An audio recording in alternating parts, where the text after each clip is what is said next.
Janubiy Koreya xonadonlarining birida jajji qiz, ya'ni Kim Seryon dunyoga keldi.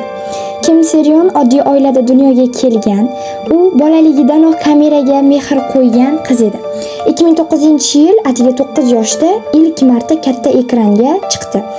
U birinchi filmi Brand New Life film orqali tanildi. O'sha paytdayoq odamlar bu qizaloqning iste'dodini tan berdi, ya'ni ulkanligini tushunib yetdi. Keyingi yili The Man From Nowhere filmi unga katta omad keltirdi. Uning ko'zlaridagi samimiyatni, rolidagi ishonchliligini butun Koreya muxlislarini hayratda qoldirdi. Endi oddiy qizaloq emas, balki kelajagi porloq yulduz edi. Kim Seryon keyingi yillarda ko'plab filmlarda va seriallarda bosh rollarni ijro etdi. U har bir rolida o'zini butunlay obrazga bag'ishlagan edi. Tomoshabinlar uni samimiyligi, mehribonligi va ayni vaqtda, ayni paytda kuchli xarakter uchun sevib qolishdi. Uning ismi, iste'dod, kelajak, umid so'zlari bilan yonma-yon tilga olinardi. Ammo shon-shuhrat, baxt emas, u katta sinov hamdir deganidek 2022-yil Kim Seryon ham hayotida og'ir voqea yuz berdi. U mast holda mashina haydab katta muammoga sabab bo'ldi. Bu voqea uning karyerasiga to'sqinlik qildi. Jamiyat uni qattiq tanqid qildi, juda ham ko'plab heytlarga uchradi. Internetda esa minglab keskin so'zlar, haqoratlar yog'ildi.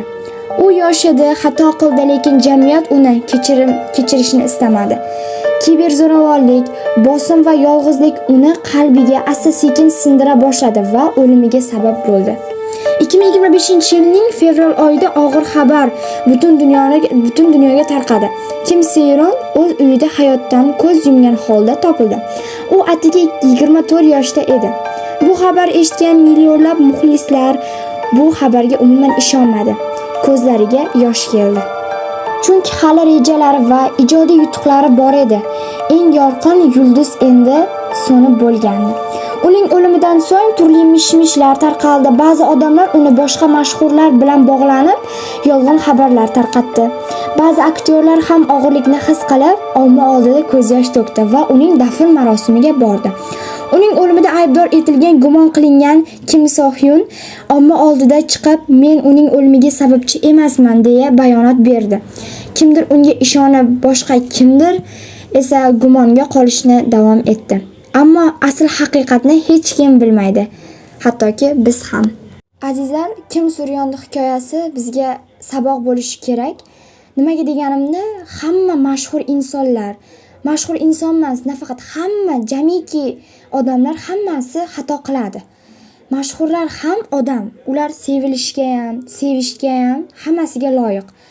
Ularning qalbi ham bor. Heyt qilishni, qandaydir kiberzo'ravonlik, tanqid qilishni biz bas qilishimiz kerak.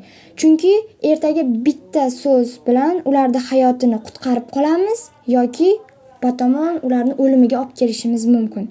Internetdagi heytlar, kiberzo'ravonliklar bu hammasi bir o'tkinchi desak to'g'ri bo'ladi. Bu hikoya ikkinchi qismini ham chiqaraman hali. Hozircha shu. Videoga like va obuna tugmasini bosishni unutmang. Sizlar bilan men Yona Kim, ya'ni Madina podkast bo'ldim. Xayr, salomat bo'ling.